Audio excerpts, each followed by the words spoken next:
Mostrando tu fe en tus prioridades.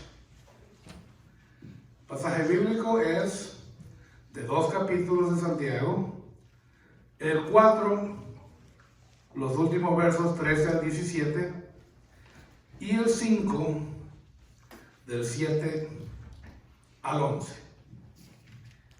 La idea de aquí es que no importa lo que le espere, mantenga su confianza y su dependencia en el Señor y mantenga el rumbo. Miren,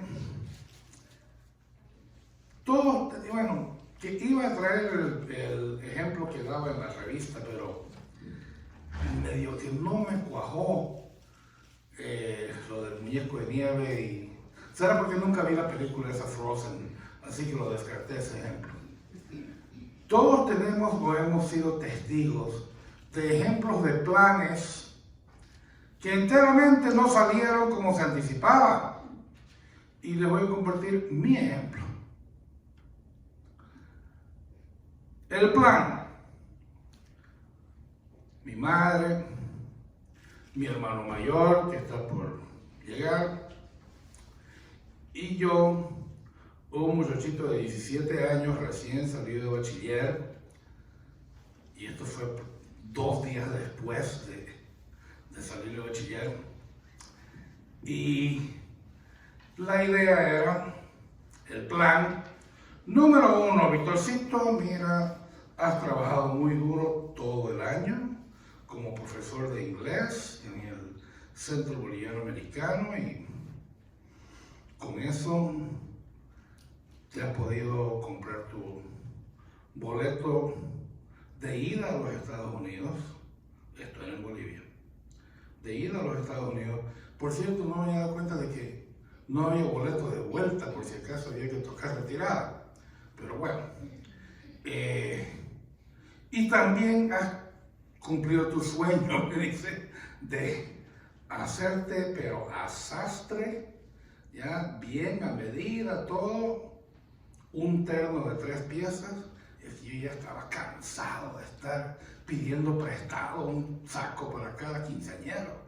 Así que finalmente mi sueño era tener un terno, ¿ya?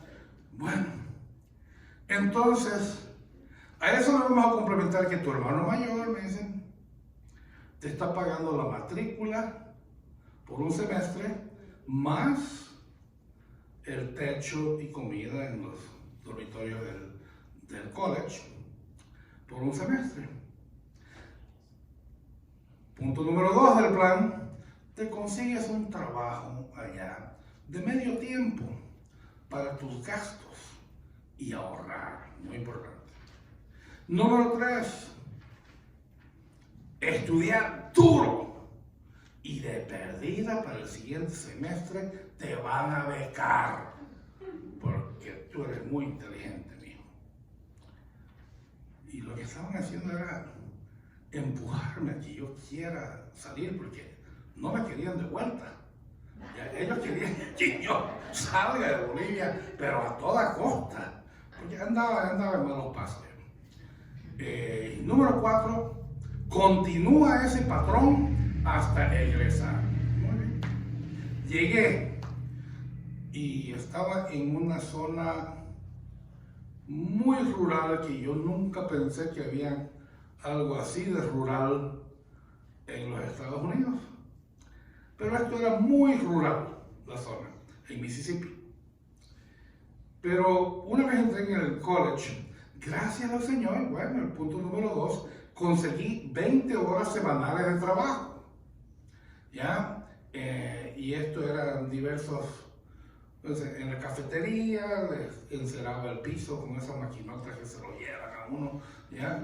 Y después ayudaba a preparar la comida y a lavar los trastes en la cocina.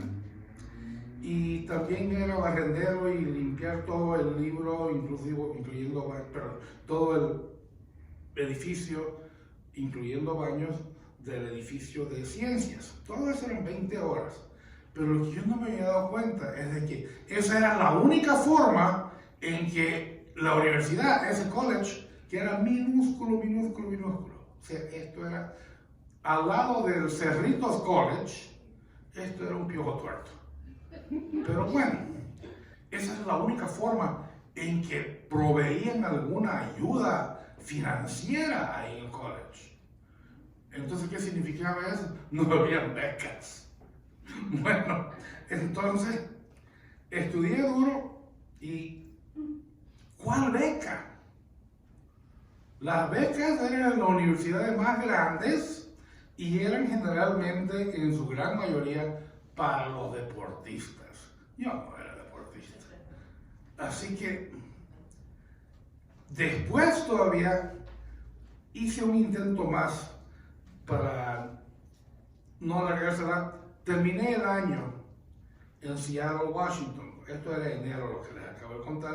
Terminé el año en Seattle, Washington. Y ahí tomé mi examen de SAT y apliqué para un scholarship, una beca con la Universidad de Washington.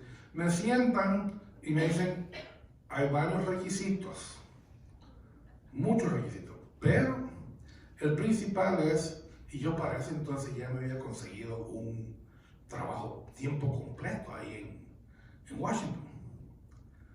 Tienes que trabajar menos de 20 horas semanales para recibir alguna ayuda. Entonces, o estudiaba y me moría de hambre, o vivía tranquilo y me quedaba de burro. Ok. Pero en eso quedó el gran plan.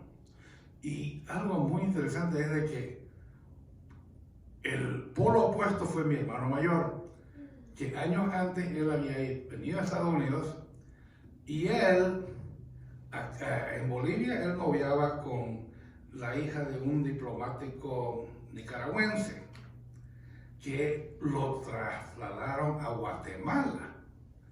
Y entonces mi hermano, que no fue con la condición de estudiar, se fue tras de una falda a Guatemala y él terminó becado y a los 4 años, cuando salió de la Francisco Marroquín, le ofrecieron empleo y hasta ahí, 40 años después, sigue de catedrático. Imagínense. Es que, ¿qué fue lo que falló en mi plan? De que en ningún momento consultamos al Señor. Ni le hicimos a Él parte de la ecuación. Como en el caso de mi hermano, que fue tan opuesto, lo único que tengo que decir es de que si alguien quiere escuchar al Señor reírse, pero a risotada limpia, alguien que no le haya consultado los planes al Señor, entonces que ese alguien le cuente sus planes al Señor, lo va a escuchar reírse. Porque Él va a hacer lo que va a hacer. Ahora, ¿cómo va esto con el pasaje bíblico? Es que el egoísmo y las actitudes vanas de la iglesia del primer siglo se habían manifestado dentro de la iglesia. Santiago señaló a los mercaderes acomodados, ¿no? Apuntó con el dedo. Hemos visto el libro de Santiago y él no se hace ningún problema en decir las cosas como son, en ningún momento. Y él los apuntó con el dedo, la arrogancia que tenían, ya una visión del mundo que esencialmente tenía a Dios fuera de la escena. Y encima se jactaban de sus propios planes. Santiago entonces trazó una piadosa respuesta a los creyentes fieles que contrarrestara el egoísmo de los líderes empresarios. Al hacer nuestros planes, nos podemos equivocar sobre el futuro, pero Santiago nos muestra en qué debemos enfocarnos mientras planeamos para el futuro. La idea central que tenemos hoy es que no importa lo que le espere, mantenga su confianza y dependencia en el Señor. Pidámosle al Señor que nos ayude a entender la importancia de confiar y depender de Él para establecer nuestras prioridades.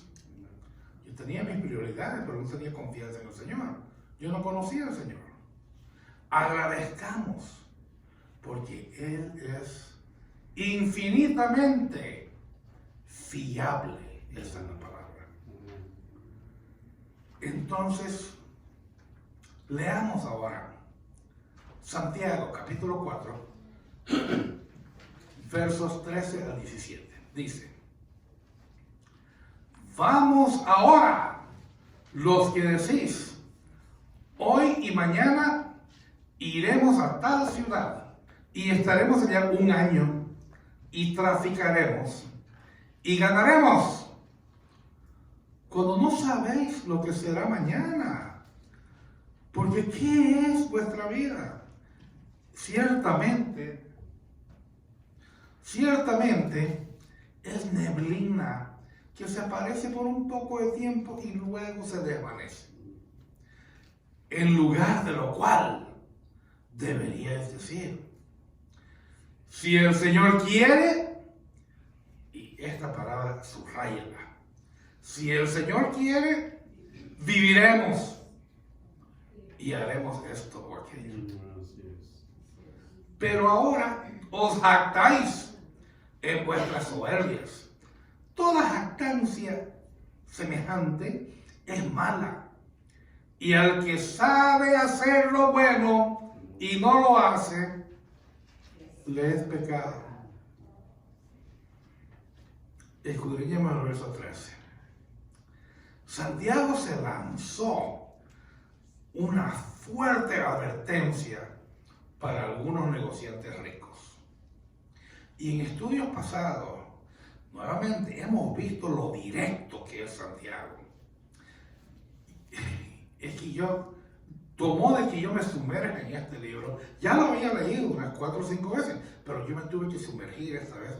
Y ahí fue la primera vez que me doy cuenta, en 18 años de andar con el Señor, de que hubo un gran motivo por el cual Santiago era la cabeza de la iglesia, no solo en Jerusalén, sino por encima de Pablo incluso. ¿Ya?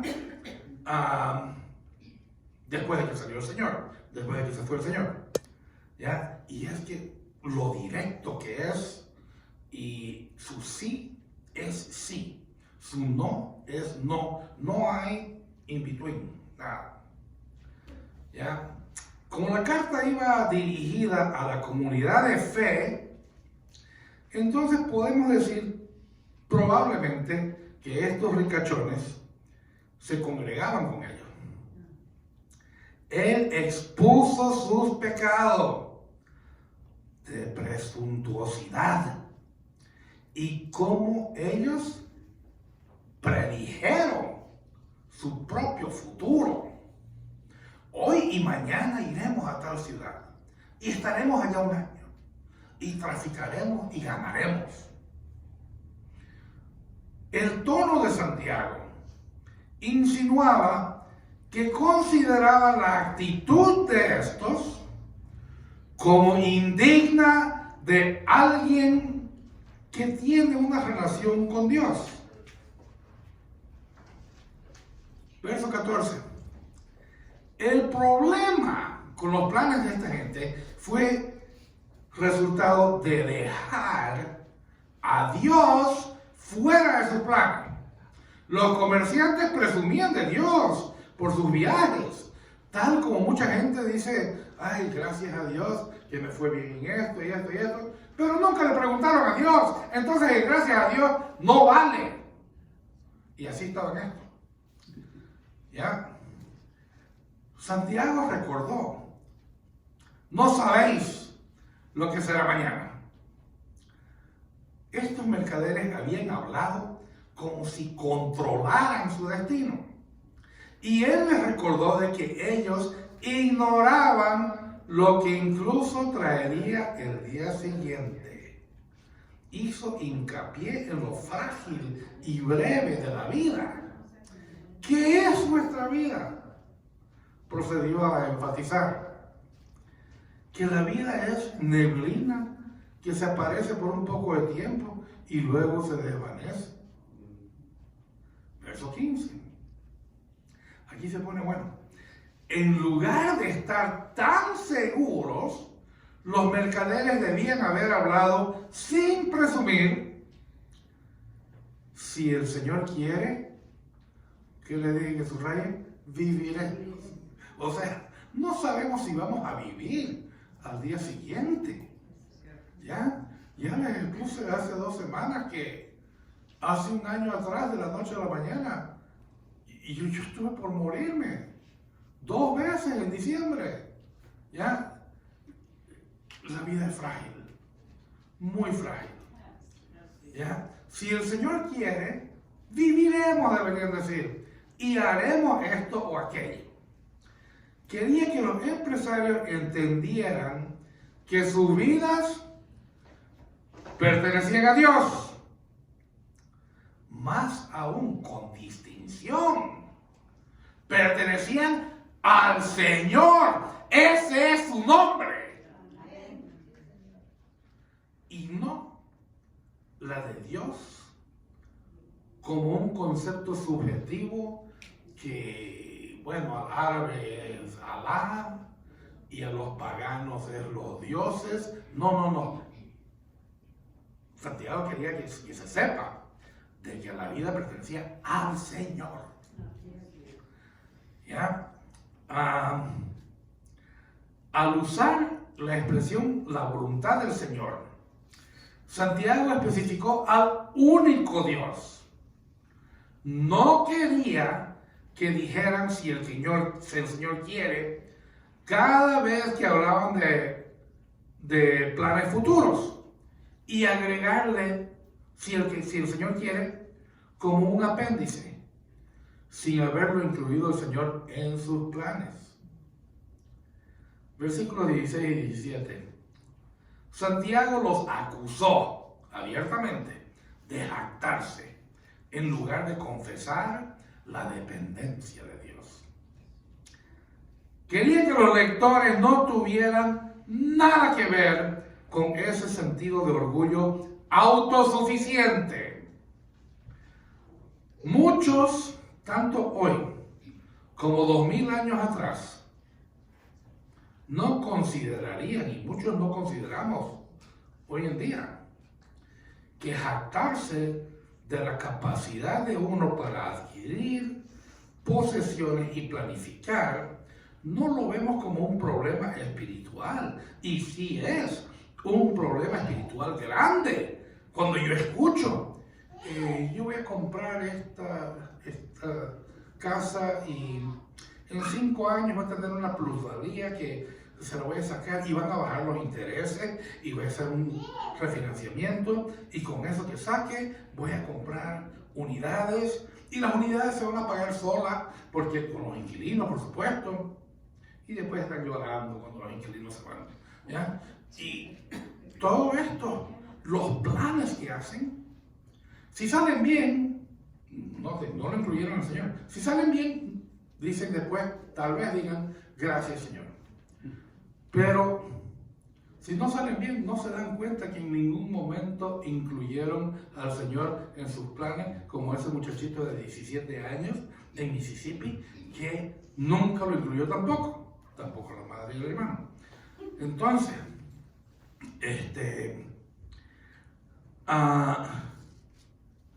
aquí es donde nosotros no consideramos ese atrevimiento de jactarnos como el polo opuesto de la voluntad del Señor. A ese espíritu humano jactancioso, Santiago lo calificó de perverso. Busque usted el significado de la palabra perverso en el diccionario de la Real Academia Española. Dice que es alguien que habitualmente quiere hacer maldad y lo hace intencionalmente con el deseo de herir. Así lo calificó Santiago a la gente que tiene ese espíritu de simplemente no incluir al Señor. Y concluyó con un resumen abrupto. Al que sabe hacer lo bueno y no lo hace, le es pecado. En general, las personas consideran que el pecado es hacer lo que saben que no deben hacer, pero lo hacen de todos modos. Tienden a enfocarse en los pecados que se les puede probar, ¿ya? Porque si no se les puede probar, y tienen que agarrarlo uno con las manos en la masa, porque si no, y próbamelo, le dicen a uno, ¿ya? Entonces, la gente tiende a enfocarse en los pecados que se les puede probar, como robar o mentir. Sin embargo, Santiago incluyó a los pecados de omisión. Reflexionemos, por favor, sobre este punto. ¿Para qué estamos aquí? Me refiero a los llamados del Señor. ¿Para qué estamos aquí? Estamos aquí para ser los instrumentos que el Señor usa para salvar personas, haciéndoles ver el plan de salvación del Señor. Entonces, si estamos aquí para evitar que la persona se pierda y muera en sus pecados sin ser redimido, al aceptar al único que en toda la historia calificó para ser ese Mesías, ese Salvador, es Jesús, el de Nazaret. Entonces, hoy, al igual que 2000 años atrás, resuenan las palabras de Santiago. Al que sabe hacer lo bueno y no lo hace, le es pecado. Traducido hoy en día. Al que conoce a Jesús y el Evangelio y no lo proclama, le es pecado. O pongámosle otro ejemplo un poquito más chico, para que vean que de todo sirve. Al que sabe que debe impuestos y busca la forma de esconderse y no pagarlos, le es pecado también. Porque dado al César lo que es del César. Declarar el que no habían hecho nada malo a estos señores ya no constituía un refugio seguro para sus almas. Y antes de continuar, quiero hacerle una pregunta, pero esto para que se lo lleve a su casa, ¿ya? Y se lo vaya preguntando, porque a todos nos ha afectado. Pregúntese usted, ¿cómo la epidemia del COVID afectó sus planes futuros? A todos nos afectó eso. Nos cambió todo. Un ejemplo bien pequeñito. Yo ya no voy al peluquero. El pelo me lo hace mi hijo. Ya, aunque me lo haga mal, pero yo ya no voy al peluquero. Ya, un cambiecito. Ya. La vida es frágil. Debemos de planificar, sí, pero debemos someter nuestros planes a la voluntad del Señor. Pongamos nuestra confianza en Él, sometiendo nuestros planes a su voluntad. En los siguientes versos vamos a ver que el concentrarnos en el regreso del Señor como nuestra más importante meta, estamos poniendo en marcha el plan de todos los planes. Es el plan para nuestra eternidad ¿Y dónde la vamos a pasar? Vámonos al capítulo 5, versos 7, 8 y 9. Por tanto, hermanos, tened paciencia hasta la venida del Señor. Mirad cómo el labrador espera el precioso fruto de la tierra, aguardando con paciencia hasta que reciba la lluvia temprana y la tardía. Tened vosotros paciencia y afirmad vuestros corazones, porque la venida del Señor se acerca. Hermanos, no os quejéis unos con otros, para que no seáis condenados. He aquí, el juez está delante de la puerta. Así como en el capítulo 4 vimos que los ricos se hicieron ricos, muchas veces pagando injustamente a sus empleados, también habían agricultores que pagaban en forma usurera y abusados de su poder para condenar a aquellos que se oponían a ellos, usando el sistema legislativo, ¿ya?, y jueces corruptos para dar un fallo en su favor. Así también el agricultor injusto puede controlar a sus trabajadores. Ok, se la doy. Tal vez aún puede influenciar el sistema legislativo. También se la doy. Pero no puede controlar la lluvia. ¿Ya? Mi tío, él vivía del algodón y yo lo veía llorar a ese hombre cuando no llovía. ¿Ya? Y así están los agricultores. Pero no puede controlar la lluvia. Así como los mercaderes que vimos necesitan depender de Dios porque no podían anticipar el futuro, aunque creían que lo hacían. Los agricultores también deben confiar en Dios porque solo Él puede producir la lluvia que necesitan para tener éxito. Sin la lluvia necesaria, los agricultores no sobrevivirían. Al llegar la lluvia, los cultivos florecen. El profeta Jeremías pintó un cuadro, una imagen de lo que sucede cuando la lluvia necesaria no llega.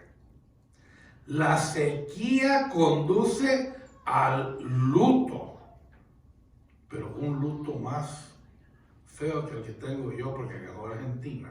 Porque este es un luto de verdad. Entonces, a eso conduce.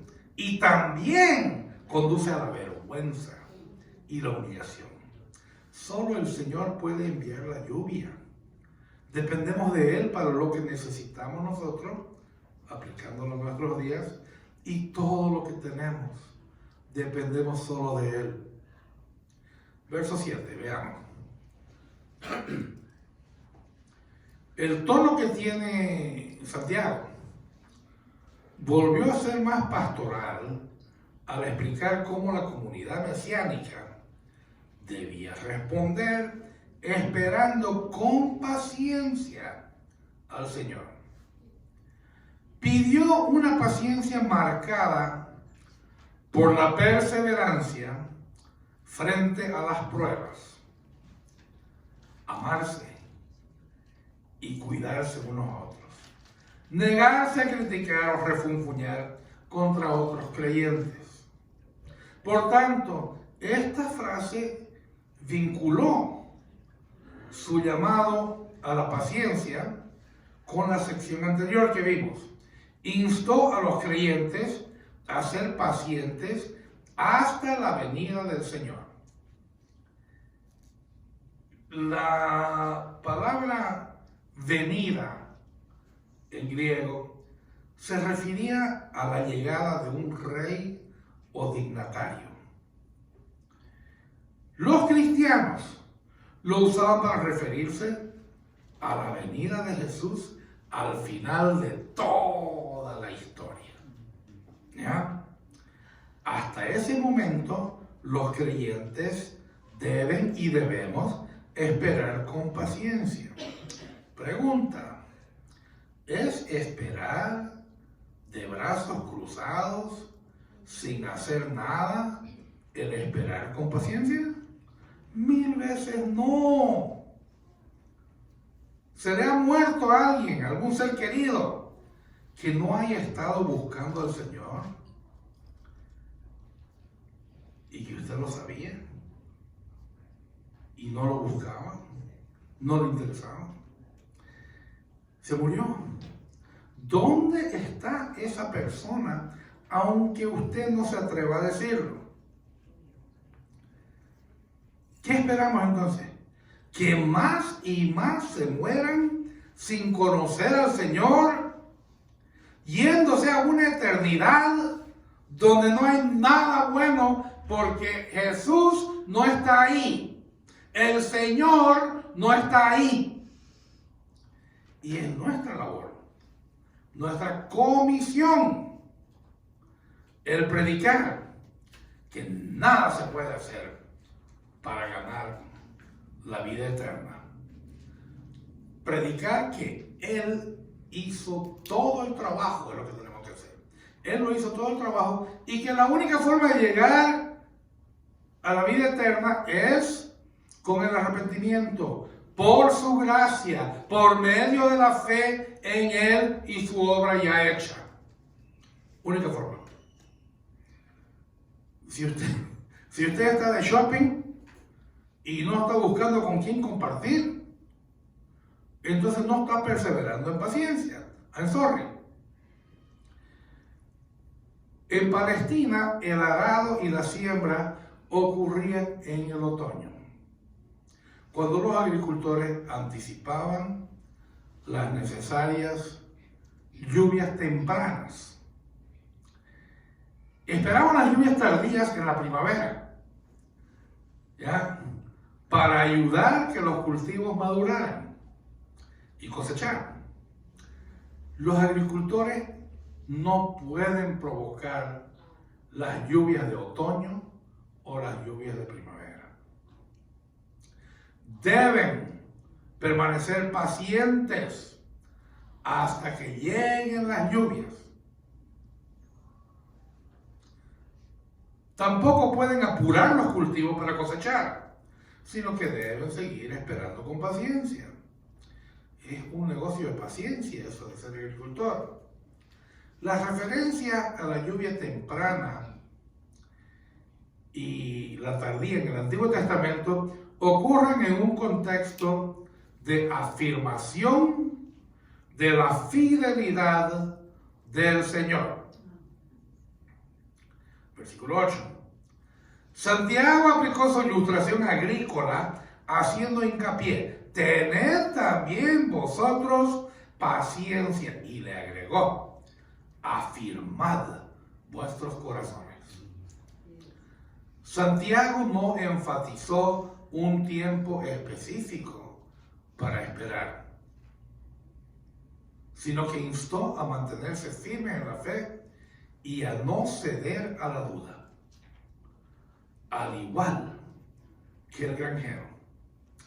En el Nuevo Testamento la expresión "se acerca" se utiliza más de 40 veces, expresando la idea de que está cerca, pero aún no ha llegado. En el siguiente verso, el 9, Santiago describe las circunstancias actuales de la gente mientras que esperaban con paciencia y fortalecían sus corazones como si el Señor estuviera parado en la puerta. Verso 9. En el contexto de la presión y los impulsos de la carne, no debe sorprendernos de que Santiago volviera a exhortar sobre lo que decimos.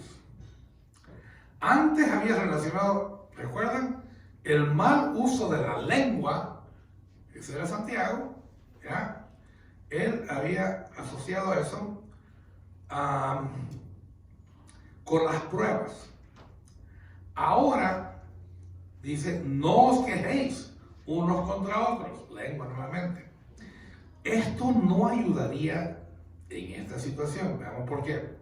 Santiago les recordó, el juez está delante de la puerta. El juez, que es Cristo, él tiene el derecho exclusivo, nadie más, de criticar a cualquiera y va a juzgar a todos los quejosos.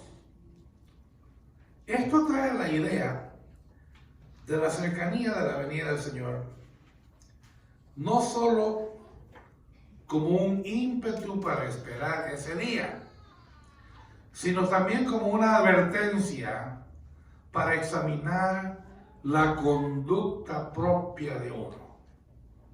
Así estamos examinando nuestra conducta. ¿Estoy paciente? ¿He actuado bien? Así como el agricultor, nosotros hoy día estamos en un periodo de sequía y experimentamos un dolor similar al del agricultor, mientras miraba el suelo reseco y sediento. Debemos soportar el mal por una temporada. Cristo regresará y arreglará todas las cosas en su reino eterno. Todas las piezas del rompecabezas van a caer por sí solas. ¿Ya? Esto debe animarnos a nosotros a ser pacientes y fortalecer nuestros corazones. Ahora viene una pregunta muy provocativa, también para que se la lleve a su casa. ¿Cómo podemos nosotros asegurarnos de que nuestros planes estén de acuerdo con la voluntad de Dios? En los siguientes versículos vamos a ver que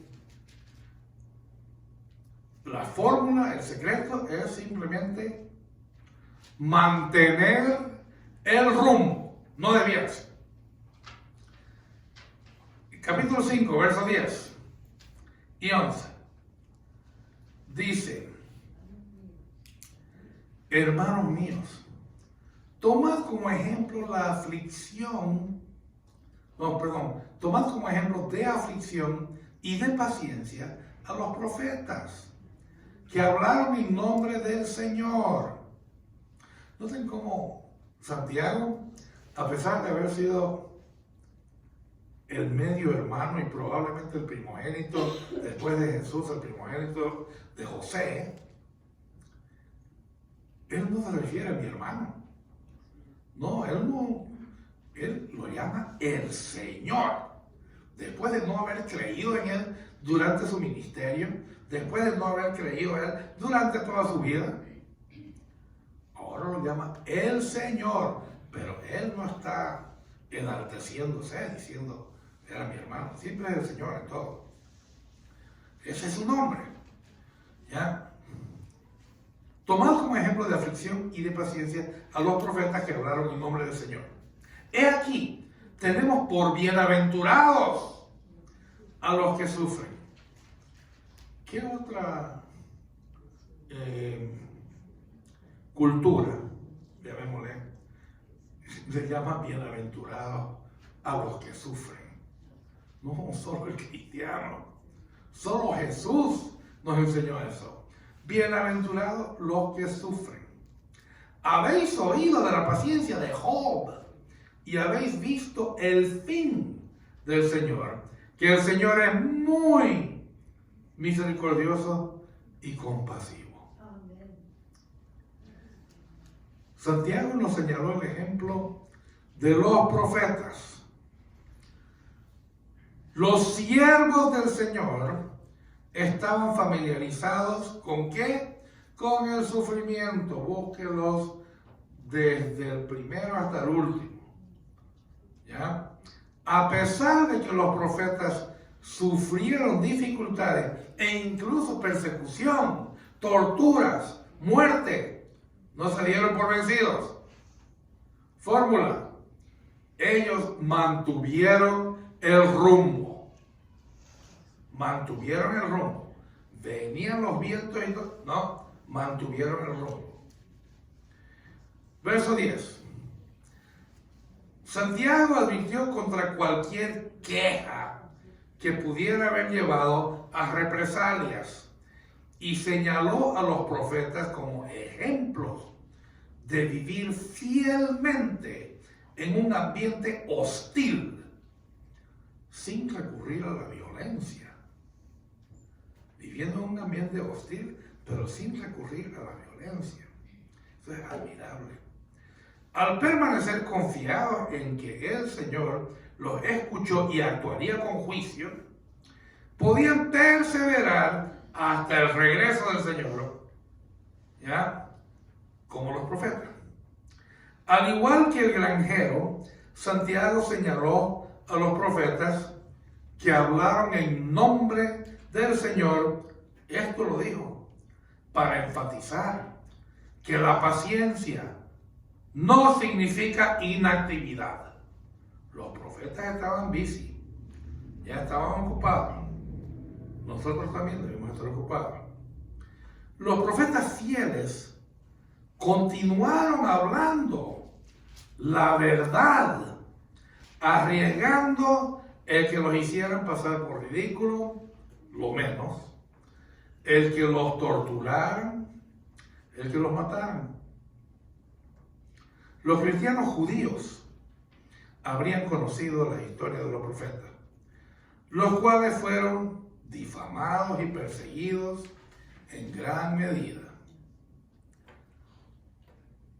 Estos profetas habrían incluido a hombres como Elías, Isaías, Jeremías.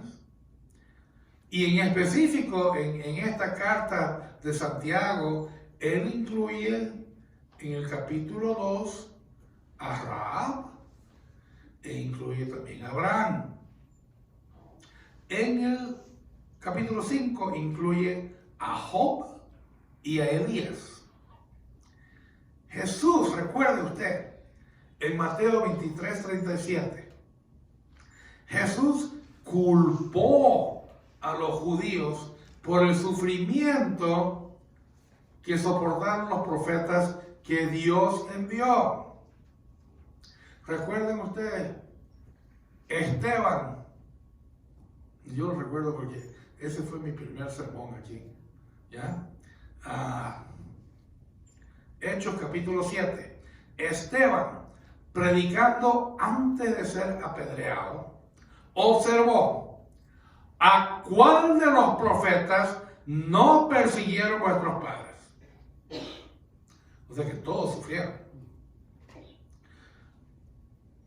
Su mensaje les trajo sufrimiento. Por lo tanto, Santiago los presentó a los profetas como ejemplos para los creyentes oprimidos. Los profetas sufrieron torturas increíbles como resultado de su fidelidad al hablar en el nombre del Señor. Los profetas entendieron que debían renunciar a los beneficios personales para obtener el beneficio prometido. Renunciar al beneficio personal es algo que muy poco se ve hoy en día. ¿Ya? Mucha gente, soy cristiano. ¿Renuncian a lo personal? No. Pero quieren lo prometido. ¿Qué es lo prometido? La corona de vida. Santiago capítulo 1, verso 12. Para aquellos que perseveran bajo las dificultades de la prueba, está esa corona de vida. Para los que no perseveran, no.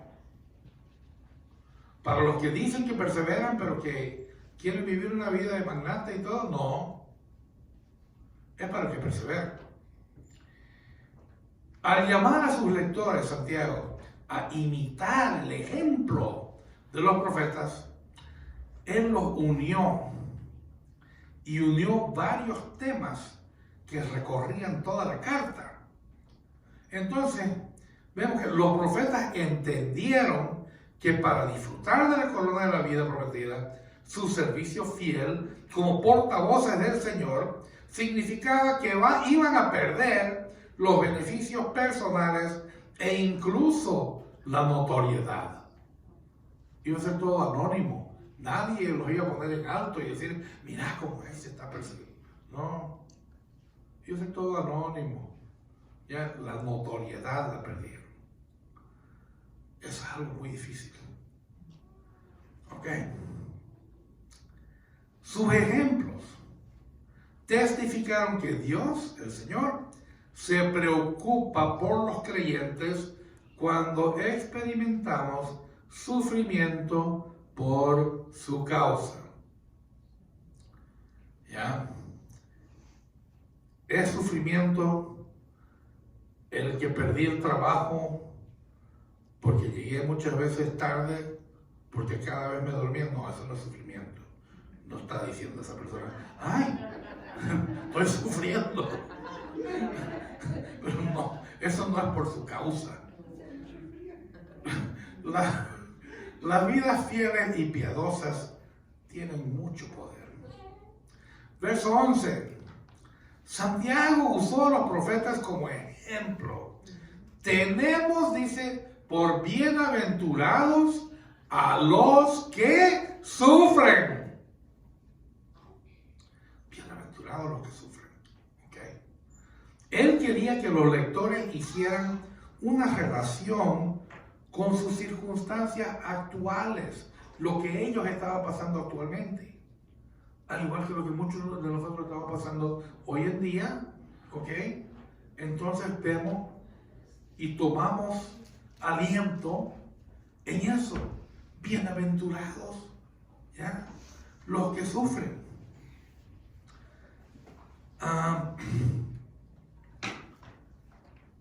Pero ¿saben qué? El bienaventurado, los que sufren, le voy a decir claro, no significa de que a ese sufridor, a ese sufriente, le va a caer una bendición increíble de dinero, de notoriedad, de hijos, de todo. No. ¿Sabe qué es lo que significa?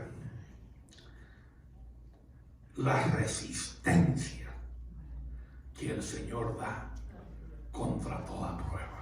Esa es la bendición. No es todo lo que me vaya a caer. La bendición es la resistencia. Y esa resistencia se va estirando y estirando. Y el Señor manda más resistencia. ¿Ya? Ahora, sí. Job se quejó, ya lo sé. Pero nunca dejó de confiar en el Señor. En ningún momento. De hecho, Job llevó sus quejas al Señor. Él no chismeaba, no le llevaba sus quejas a los amigos. Él iba en las quejas como el militar que va del cabo al sargento, del sargento al capitán, ¿ya? Pero no va lateral. Job se quejó, ¿ya? La comprensión del uso de Job por parte de Santiago como un ejemplo de resistencia paciente viene al recordar que Dios, el Señor, permitió que Satanás probara a Job. A lo largo de cada prueba, Job mantuvo su fidelidad a Dios. Santiago citó la paciencia de Job y le agregó, habéis visto el fin del Señor. Ahora bien, notemos esto, la perseverancia de Job, eso ni siquiera vino como un resultado de la comprensión por su sufrimiento. En otras palabras, no fue de que Job dijo, ay, ahora es por esto que estoy sufriendo. Ok, voy a aguantar. No. Porque el Señor en ningún momento, ni antes del libro, ni durante el libro, ni después del libro, no le dijo de qué era lo que estaba pasando detrás de las cortinas. De que era Satanás con el que estaba lidiando el Señor. Y le decía, ok, mira, te voy a permitir que haga esto. No, en ningún momento le reveló eso el Señor a Job. El propósito del Señor para nosotros, sus seguidores, más bien viene luego de desarrollar en nosotros una confianza, subraye, duradera en Él. No es una confianza de hoy sí, mañana no. Una confianza duradera. Al final de la historia de Job, el Señor perdonó a sus amigos y también le mostró misericordia a Job al restaurar su fortuna. Job no sabía que eso iba a pasar. Santiago concluyó señalando un par de los atributos más importantes de Dios, llamándolo misericordioso y compasivo. Al final Dios va a volver a hacer todas las cosas bien. Todo se va a arreglar. Aunque Job lo perdió todo por causa de Satanás, al final Dios, en su compasión, le restauró todo por el doble. Así también el creyente oprimido puede depender de la compasión y de la misericordia del Señor para que al final todo sea correcto. Debemos siempre de considerar lo que significa dar prioridad a la voluntad del Señor. Antes de pensar uno, Señor, ¿qué decimos? ¿Okay? ¿Qué dice, Señor? Háblame. Y el Señor le va a hablar. Recuerde que no importa lo que estemos por venir, pero mantengamos nuestra confianza y dependencia en el Señor y mantengamos el rumbo. Oremos con adoración. Confiemos en Dios, sabiendo que el regreso de Cristo va a traer plena justicia, libertad y salvación. Consideremos cómo puede uno orar y adorar a Dios correctamente por la obra que Él hace en nuestras vidas. Agradezcámosle el futuro que nos espera cuando Él regrese. Oremos por nuestros planes. Entreguémosle a Él todos nuestros programas, todas nuestras citas y planes, y confiemos en Él. Y si los planes cambian, como ese muchachito de 17 años, agradezcámosle al Señor si cambian los planes. ¿Ya? Oremos por la iglesia perseguida. ¿Ya? En otras naciones, muchos viven con una amenaza inminente de varios niveles de persecución, pero mantienen el rumbo. Ya tenemos por bienaventurados a los que sufren. Hagamos más que admirar la firmeza de los jóvenes misioneros que tienen el coraje para mantenerse firmes en sus creencias. Propongámonos esto si no lo hacemos ya. Hagamos de la oración por la iglesia perseguida una parte intencional de nuestro tiempo de adoración. Que eso sea una parte fundamental.